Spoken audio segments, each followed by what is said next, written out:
ہمارے علماء، ہمارے مقررین مسجدوں میں، کانفرنسز میں بار بار یہ کہتے ہیں کہ آج مسلمان دین سے پھر گیا، دین سے پھر گیا، دین سے پھر گیا ہے، اسی کا یہ انجام ہے۔ بلا شبہ یہ صحیح بات ہے۔ نہ صرف مسلمان یعنی عام مسلمان بلکہ خواص کا بھی یہی حال ہے، خواص و عام سب دین سے پھر گئے ہیں۔ لیکن اب یہاں ایک کوشچن ہے، وہ کوشچن یہ کہ وہ کون سا دین ہے، کس چیز سے پھر گئے؟ ہم تو پہلے سے زیادہ ٹوپی پہننے والے ہیں، پہلے سے زیادہ ہمارے یہاں مسجدیں ہیں، پہلے سے زیادہ آپ کے یہاں مدرسے ہیں، پہلے سے زیادہ آپ کے یہاں علماء ہیں، پہلے سے زیادہ مسجدوں میں بھیڑ رہتی ہے، پہلے سے زیادہ جمعہ کی نماز میں لوگ ہیں۔ تو بھائی کون سی چیز چھوٹی؟ پہلے سے زیادہ قرآن پرنٹ ہو رہا ہے اور مسلمانوں کے یہاں عربی میں قرآن موجود ہے، تو وہ کون سا دین ہے جو چھوٹا؟ وہ تو بتائیے۔ آپ پوچھئے ایسے لوگوں سے کہ آپ مجھے بتائیے، اسپیسیفک انداز میں بتائیے کہ ہم سے کیا چھوٹا ہے، کون سی چیز چھوٹی ہے، وہ بتانا ہوگا۔ دس از ویری ہائی ٹائم کہ وہ کون سی چیز چھوٹی جس کی وجہ سے ہم پرابلمس میں پھنسے ہیں، وہ جاننا ہوگا آپ کو۔ اگر مجموعی طور سے میں عرض کروں تو یہی وہ چیز ہے۔ ہم نے اخلاقیات کو چھوڑ دیا۔ پروفٹ آف مرسی کے بارے میں جلوس تو ہم نے نکالا، ان کے پیدائش کے موقع پہ میلاد النبی کی مجلس تو منعقد کی، کرنا چاہیے، خوب کرنا چاہیے، لیکن ان کی زندگی سے ان کے اسوہ کا صرف 1% بھی ہم لے لیتے ہیں تو ہم کامیاب ہو جاتے ہیں، صرف 1%۔ لیکن ہم نے آپ کے اسوے کو صرف چند چیزوں میں محصور کر دیا، سنتوں کو ہم نے صرف چند چیزوں میں قید کر کر رکھ دیا۔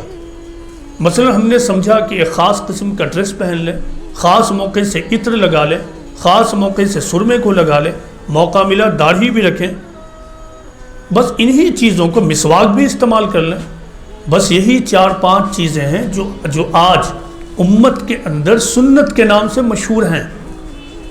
کہ رسول بس یہی 5 چیزیں بتانے کے لیے آیا تھا، باقی اس کی پوری زندگی میں کوئی اسوہ نہیں، وہ اسوہ جس کے لیے خود قرآن میں یہ کہا گیا کہ اللہ کے رسول میں تمہارے لیے بہترین نمونہ ہے۔ You have indeed in the prophet of God a good example۔ یہ تو قرآن کا کہنا ہے۔ کیا قرآن نے صرف 5 چیزوں 6 چیزوں کے بارے میں یہ باتیں کہیں؟ یقیناً نہیں۔ آپ کی پوری زندگی میں اتنے گہرے گہرے موتی ہیں وزڈم کے کہ آپ جب اس کو پڑھیں گے تو آپ تو اچھل پڑیں گے کہ اللہ اکبر، پروفٹ محمد نے یہ بتایا تھا، انہوں نے ایسا کیا تھا۔ پھر اللہ کا یہ وعدہ ہے کہ اگر ہم اس کو پریکٹس کریں تب اللہ کی نصرت ہمارے پاس آئے گی۔ عمومی طور سے جو ہم نے چھوڑ رکھا وہ ہے نبی رحمت کی رحمت والی صفت، رحمت والی صفت، ہمیں اسے اپنانا ہوگا۔ نبی نے ہمیں بتایا ہے کہ یہ تمام اقوام جو ہمارے چاروں طرف موجود ہیں، یہ ہندو اور مسلم اور سکھ عیسائی، یہ ہمارے دشمن نہیں ہیں، یہ ہمارے بھائی ہیں، یہ ہمارے بھائی ہیں، یہ ہمارے دشمن نہیں ہیں۔ لہٰذا سیاسی لوگوں کے سیاسی نعروں کی وجہ سے آپ انہیں دشمن سمجھنا چھوڑ دیجئے۔ آج ہی کے دن یہ بات قرآن میں بتائی گئی ہے۔ قرآن میں اللہ تعالیٰ نے ایک سے زیادہ موقع پر یہ کہا ہے کہ ہم نے تم کو ایک مرد اور ایک عورت سے پیدا کیا ہے، یعنی یہ تمام بنی آدم جو ہیں یہ ایک ماں باپ کی اولاد ہیں۔ یہ تو خدا نے کہا ہے۔ اس کا مطلب یہ ہوا کہ یہ ہندو، عیسائی، یہودی، یہ سب آپ کے بھائی ہیں، بلڈ بردرز ہیں، بلڈ سسٹرز ہیں۔ اب ایک بلڈ بردر اور بلڈ سسٹر کے ساتھ کیسا ایٹیٹیوڈ اختیار کرنا چاہیے، آپ جا کے پوچھئے کسی عالم سے۔ جب وہ بتائے کہ ایک بلڈ بردر کے ساتھ ایسا ایٹیٹیوڈ اور ایسا بیہیویئر پیش کرنا چاہیے تو پھر آپ کو پیش کرنا ہوگا ان کے ساتھ بھی۔ ایک گھر میں جب کوئی معاملہ پیش آئے تو کیا اچھا بھائی اپنے دوسرے بھائی کو چھوڑ دیتا ہے؟ کیا اس کے ماں باپ اس بات کے لیے راضی ہو جاتے ہیں کہ ایک بھائی دوسرے بھائیوں کو چھوڑ دے اور بس الگ الگ ہو جائے؟ کیا کوئی بھی ماں باپ اس بات کے لیے تیار ہوتے ہیں؟ ہوں گے؟ آپ کو لگتا ہے؟ آپ خود بھی سوچئے، آپ میں سے اکثر لوگ باپ ہوں گے۔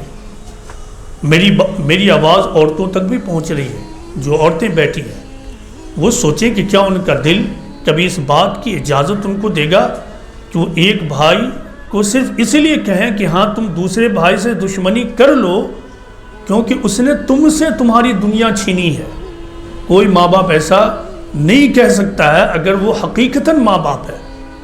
تو پھر اللہ کے بارے میں تو ہمارے علماء نے یہ بتایا ہے کہ اللہ 70 ماہ سے بھی زیادہ رحیم ہے، 70 ماہوں سے بھی زیادہ کمپیشنیٹ ہے۔ میں کہتا ہوں کہ یہ 70 کی گنتی خدا کی رحمت کو انڈر اسٹیمیٹ کرتی ہے۔ خدا کی رحمت تو بلین اینڈ بلین ماہوں سے زیادہ ہے۔ ایسا خدا کہ اس بات کو ایکسپٹ کر لے گا کہ ہم کسی بھی وجہ سے دوسری اقوام سے دشمنی کرنے لگیں؟ لہٰذا جب آپ قرآن کا مطالعہ کریں گے تو آپ پائیں گے کہ کسی بھی پائی سمجھا کیوں؟ کیونکہ قرآن یہی بتا رہا تھا۔ وہی قرآن آج بھی ہمارے پاس ہے۔ قرآن ہمیں یہ بتا رہا ہے کہ ہم کسی کو دشمن کی نگاہ سے نہیں دیکھ سکتے ہیں۔ قرآن کے مطابق دوست اور دشمن کی ڈائیکوٹومی صحیح نہیں ہے، یعنی آپ کچھ کو دوست سمجھیں اور کچھ کو دشمن۔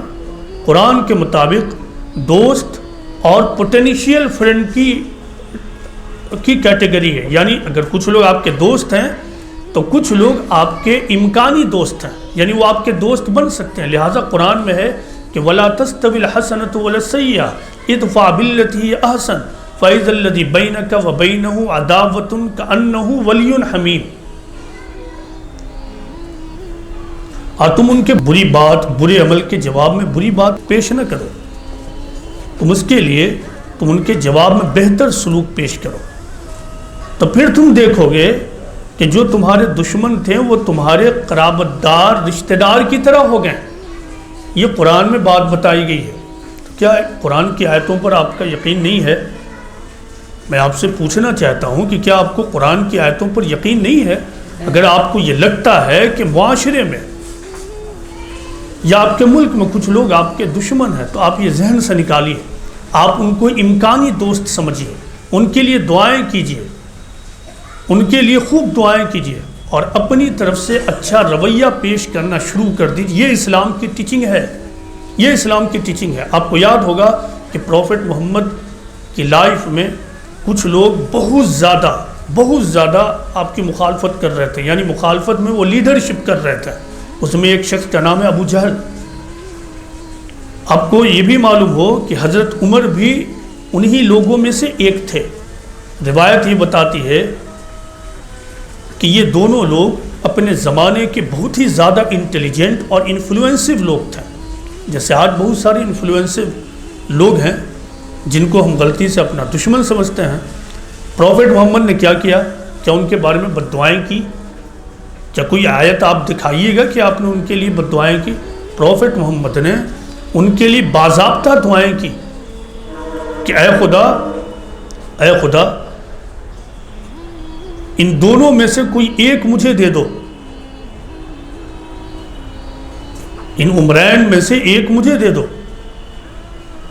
ابو جہل کا جو اوریجنل نام تھا وہ ابو جہل نہیں ہے، یہ تو تاریخ نے اسے دیا ہے۔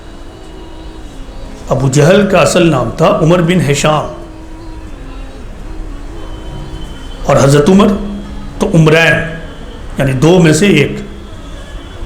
تو کیا آج جنہیں ہم سمجھتے ہیں کہ وہ ہماری مخالفت کر رہے ہیں، تو کیا ہمیں نہیں چاہیے کہ پیغمبر کی اس سنت پر عمل کرتے ہوئے ہم ان کے لیے دعائیں کریں؟ اگر آپ ایسا سمجھتے ہیں تو پھر آپ سمجھیے، میں تو ایسا نہیں سمجھتا ہوں۔ خدا کہ آخری رسول کی سنت ہمیں یہ بتاتی ہے کہ ایسے تمام لوگوں کے لیے دعائیں کی جائے۔ ہم دعا کریں ان کی ہدایت کے لیے، ہم یہ دعا کریں کہ وہ ہمارے دوست بن جائیں، ہم یہ دعا کریں کہ ان کے دلوں سے غلط فہمی دور ہو۔ یہ پیغمبر اسلام محمد صلی اللہ علیہ وسلم کی سنتوں میں سے ایک عظیم ترین سنت ہے، آپ کے اسوہ میں سے ایک بہترین اسوہ ہے، آپ کے ماڈلز میں سے ایک بہترین ماڈل اور نمونہ ہے۔ اس کو عمل کرنا شروع کر دیجئے، پھر آپ سوسائٹی میں تبدیلی بھی دیکھ لیجئے۔